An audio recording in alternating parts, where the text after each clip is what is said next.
hablaremos de señales. ¿Cuántos de nosotros no le hemos dicho a Dios, Señor, haz esto por mí y creeré en ti? De esa misma manera, los fariseos en Mateo, en el capítulo 12, versículos 38 al 42, le dicen a Jesús, Señor, si nos haces una señal, creeremos en ti. Pero esa no es la manera de actuar de Dios. Lucas, en el capítulo 4, versículo 11, ya lo había dicho al demonio que le dijo, no voy a hacer señales, no voy a hacer maravillas. Pero ¿cuál es la señal? Dice Jesús, a esta generación que es perversa y adúltera, solamente se le dará una señal, la de Jonás. Jonás, que es un personaje del Antiguo Testamento, pasó 3 días y 3 noches en un cetáceo. De esa manera, Jesús también pasará 3 días y 3 noches en la muerte, en la tierra. Pero pensemos algo, ¿por qué está esta situación? En el contexto, capítulo 12, versículo 14, dice que los fariseos querían matar a Jesús. Sí, lo querían matar después de que en sábado ha curado a un hombre de una mano paralizada. Pero también en el versículo 31 está la cita del pecado contra el Espíritu Santo. Quien no cree, quien está con Dios, no está con Satanás, o con la verdad o con la mentira. Pero el que está con Dios, que cree en Dios, no necesita señales. ¿Tú necesitas señales para creer en Dios? La única señal va a ser la de entregar la vida. Sí, para aquellos que lo persiguen, para los que no creen en Dios, Jesús entregará la vida. Llegará hasta la muerte más profunda para que crean en Él.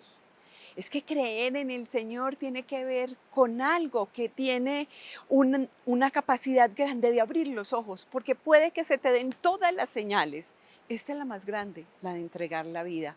Pero si tú no crees, aunque se te dé la señal más grande, no lo vas a ver.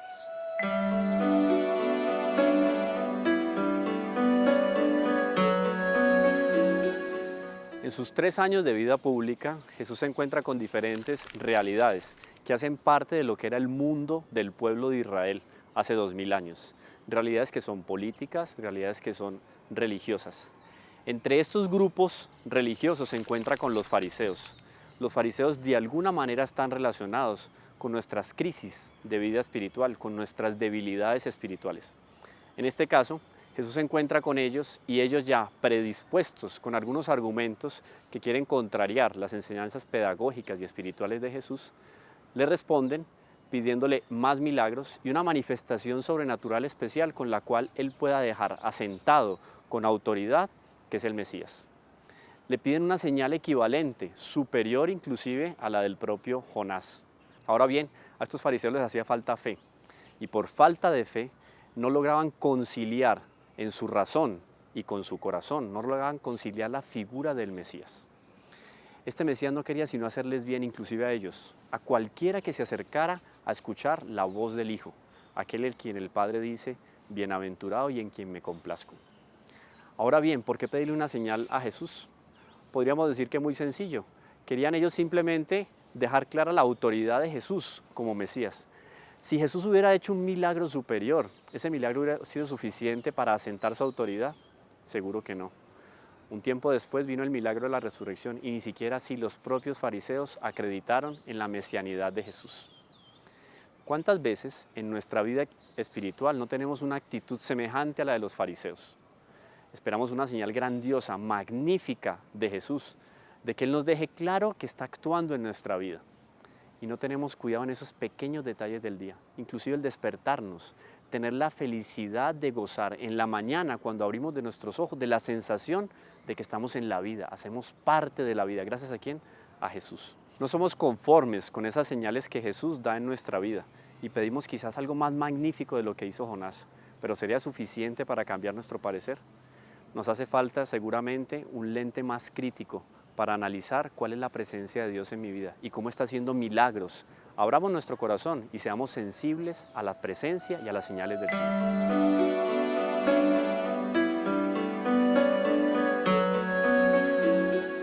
Cuando le pedimos señales a Dios es porque queremos que Él nos obligue a creer en Él. Pero es que la fe, que es una relación, se da en la libertad, es un don, pero sobre todo en la libertad. O tú puedes obligar a alguien que tenga una relación contigo. No, es absolutamente libre. Lo mismo le pasó al pueblo de Israel en Éxodo, en el capítulo 17:7. Piden una señal para saber si Dios está con ellos. Pero si nosotros queremos una señal, no se nos dará, como dice sabiduría, porque sabiduría en el capítulo 1, 2 nos está diciendo, solo se dará a aquel que no tiente al Señor y sobre todo que no desconfíe de Él. ¿Qué queremos de Dios? Que se nos muestre mágico, como un ídolo, así tal como lo presenta Daniel en el capítulo 2:31. Eso es lo que queremos de Dios. La señal en Lucas, en el capítulo 2, versículo 12. ¿Cuál es la señal? Es la señal maravillosa de Dios. La señal que se le da a los pastores. Un niño envuelto en pañales. Esa es la señal. Un niño envuelto en pañales. ¿Cuál es la señal más grande? Que Dios haya querido ser como uno de nosotros. No como Zeus o como los dioses que se conocían del Olimpo, que trataban al hombre como si fuera menos que ellos, que los sometían a ellos. Dios quiere hacerse como uno de nosotros. Y Lucas en el capítulo 24:30 dirá, la señal del Hijo del Hombre es tan maravillosa que se darán golpes de pecho cuando se den cuenta de su señal. La cruz. Cuando nosotros reconozcamos que Dios se ha hecho hombre por nosotros, dejaremos de desconfiar en Él. Dejaremos de estar de espaldas como lo hacía Adán. Sí, la desconfianza de Adán. Se le había dado todo, lo tenía todo, pero por una sombra de desconfianza se va de espaldas al proyecto de Dios. ¿Cuál es la señal maravillosa? Tal vez cada día estás recibiendo una señal, pero para quien no quiere ver o quien no quiere leer, es muy difícil. La escritura, todo está ahí. Las señales están de manera obvia, objetiva y concreta, pero en nuestra vida generalmente se van presentando señales todos los días. Yo veo señales en todo, pero quien no quiere creer no verá ni una sola.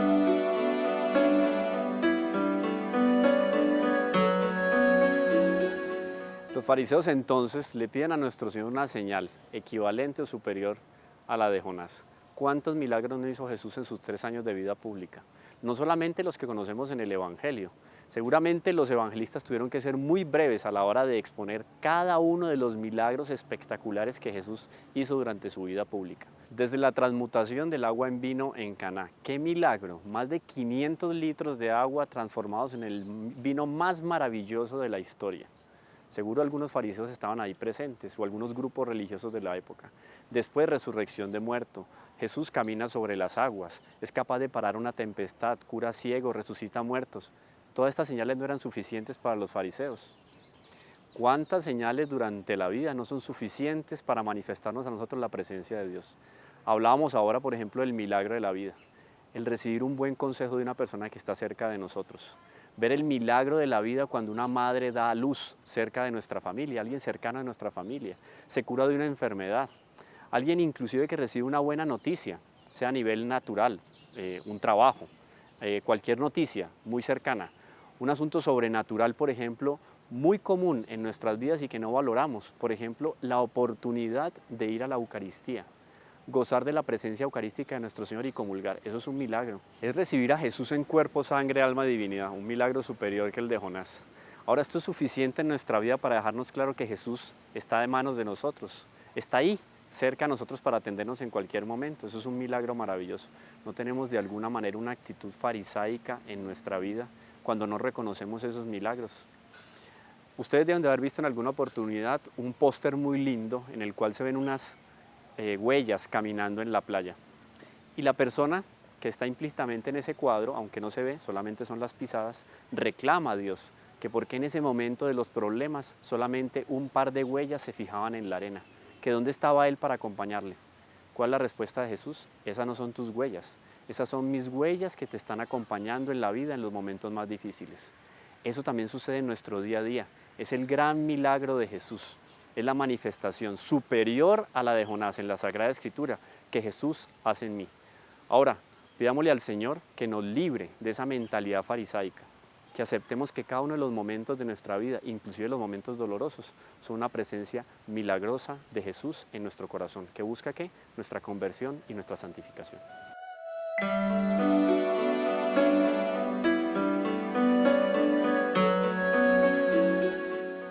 ¿Qué dice Jesús? A esta generación perversa y adúltera solo se le dará la señal de Jonás. Primero analicemos por qué habla de generación perversa y adúltera. Perversa, o sea, que va en una dirección distinta a la que Dios va. Y adúltera, sí, aunque no lo creamos.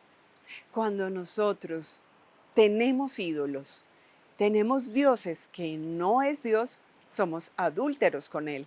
O sea, somos infieles, como dice Deuteronomio en el capítulo 6 o Ezequiel 16.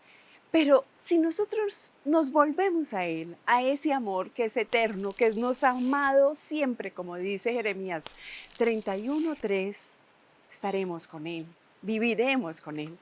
Pero hablemos de Jonás, ese personaje maravilloso del Antiguo Testamento. ¿Por qué precisamente en este momento Jesús se refiere a Jonás? Resulta que Jonás es un profeta del Antiguo Testamento y Dios lo manda a Nínive y le dice, ve a Nínive para que le digas a esa población que si no se convierte va a ser destruida. ¿Saben qué pasa con Jonás? Increíble. Es muy rebelde y no quiere ir. No quiero ir. No, yo te conozco. Yo te conozco, Señor. Y me vas a hacer ir a Nínive, a decirles que van a ser destruidos, pero si ellos se arrepienten, que te conozco, Señor. Si ellos se arrepienten, tú tendrás misericordia de ellos. Increíble. Es un justo que no quiere obedecer al Señor por su misericordia, que no quiere amar al pecador porque sabe que Dios es misericordioso. Pues lo que pasa es que Jonás, aunque no quiere, Dios lo lleva hasta allá. Lo deja ahí y preciso. ¿Saben qué pasa? Pues que precisamente Jonás empieza a decirle a todos, a esa ciudad, que si no se convierten serán destruidos. ¿Qué es lo que quiere Jonás? Que sean destruidos. Que esos que son pecadores sean destruidos. No quiere su conversión. Pero resulta que Nínive cree en lo que está diciendo Jonás y se convierte. Y por eso no son destruidos. Y Jonás se va furioso con Dios. No ve que usted me iba a hacer quedar súper mal. ¿Por qué? Por su misericordia, por su amor. ¿Saben por qué lo está diciendo? Porque convertir a los justos es más difícil que convertir a los pecadores.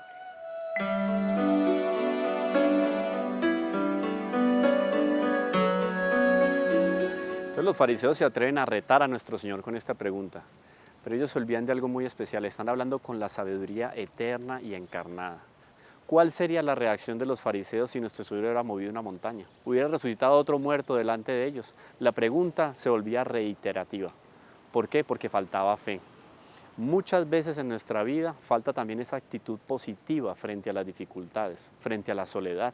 La soledad puede ser que no sea enviada por el propio nuestro Señor, pero es permitida. ¿Como qué? Como una escuela, como una pedagogía para mejorar nuestra actitud frente a la vida.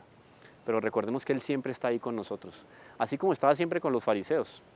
Le discutían a nuestro Señor, lo contradecían, lo calumniaban, y sin embargo Jesús permanecía ahí, convencido de que en algún momento ellos podían cambiar de vida. Jesús está siempre a nuestro lado, pendiente, con esperanza de que podemos cambiar de vida. Eso es un milagro también, un milagro inclusive más grande que el de Jonás. ¿Por qué? Porque se está conquistando nuestra alma para la vida eterna. Si ese milagro de resurrección, si un milagro cualquiera, retornarle la vista a un ciego, darle la posibilidad de caminar a un paralítico de nacimiento, se hubiera dado enfrente de estos hombres. Tenían tan endurecido su corazón que seguramente se hubieran negado a ver en Jesús la persona del Mesías. ¿No es de alguna manera una actitud semejante en nuestra vida cuando nos negamos a reconocer esos milagros que pueden ser pequeños en nuestra vida? ¿No estamos teniendo una actitud como la de los fariseos, negando la divinidad de Jesús? Cuidado, es una alerta para nuestra vida espiritual. Jesús siempre está presente, siempre tiene esperanza y siempre está logrando grandes maravillas en nuestra vida. Ahora bien, ¿qué pasó con todos estos fariseos? Seguro después de la muerte y de la resurrección de Jesús, muchos de ellos se convirtieron. Miremos la historia de Pablo, formado por el gran y el famoso Gamaliel, una persona de fama en la época y de gran cultura en materia de Sagrada Escritura. Este hombre fariseo, sumergido en los estudios de los fariseos, en la mentalidad farisea, se convirtió delante de la grandeza del Señor. Fue un milagro de conversión. Entonces, si yo soy sincero en mi vida y digo algo tengo yo de fariseo en mi vida, no importa. Es el momento siempre de volver los ojos hacia Jesús. Él tiene más deseo de nuestra santificación y de nuestra conversión que nosotros mismos. Entonces, que sea una oportunidad para abrir nuestro corazón, estar dispuestos a cambiar. Puedo ser un fariseo, puedo ser el propio Judas, pero el amor de Dios siempre está ahí presente en mi vida para darme la posibilidad de cambiar, de ser mejor y de alcanzar la felicidad eterna.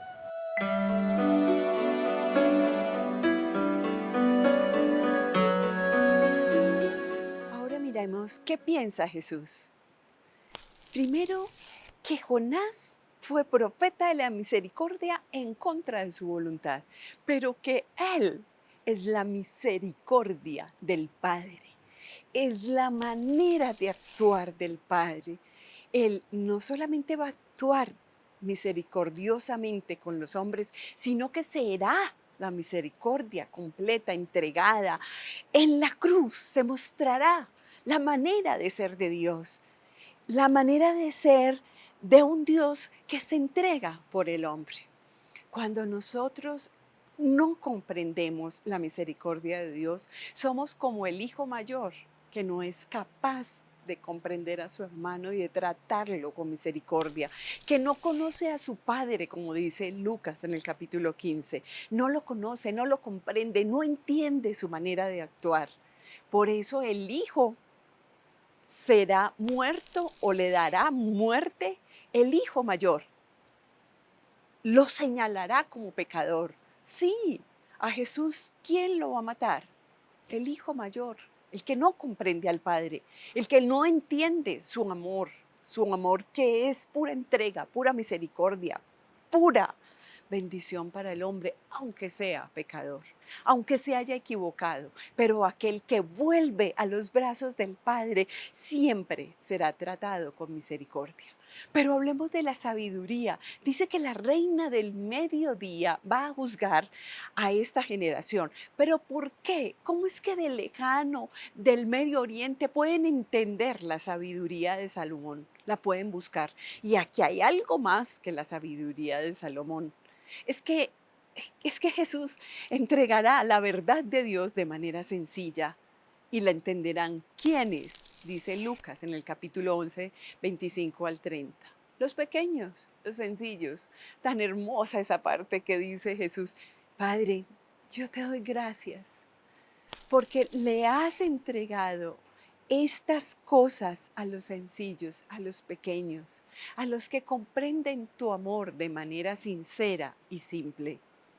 No a los poderosos, no a los que tienen la ciencia como una de sus armas, no, a los sencillos. Por eso el pecado contra el Espíritu Santo en Lucas 12, 31 es no creer en Dios. No puede ser que nosotros, que se supone creemos en Dios, no lo comprendamos como un Padre lleno de amor y lleno de misericordia. No pidamos señales, ya se nos dio la más maravillosa, el amor de Dios que se entrega por nosotros y que nos habita, que está en nuestro interior. No dudemos de Él. Este es Escrito para el Alma, un programa de Televid que desde las Escrituras nos muestra la señal de Dios.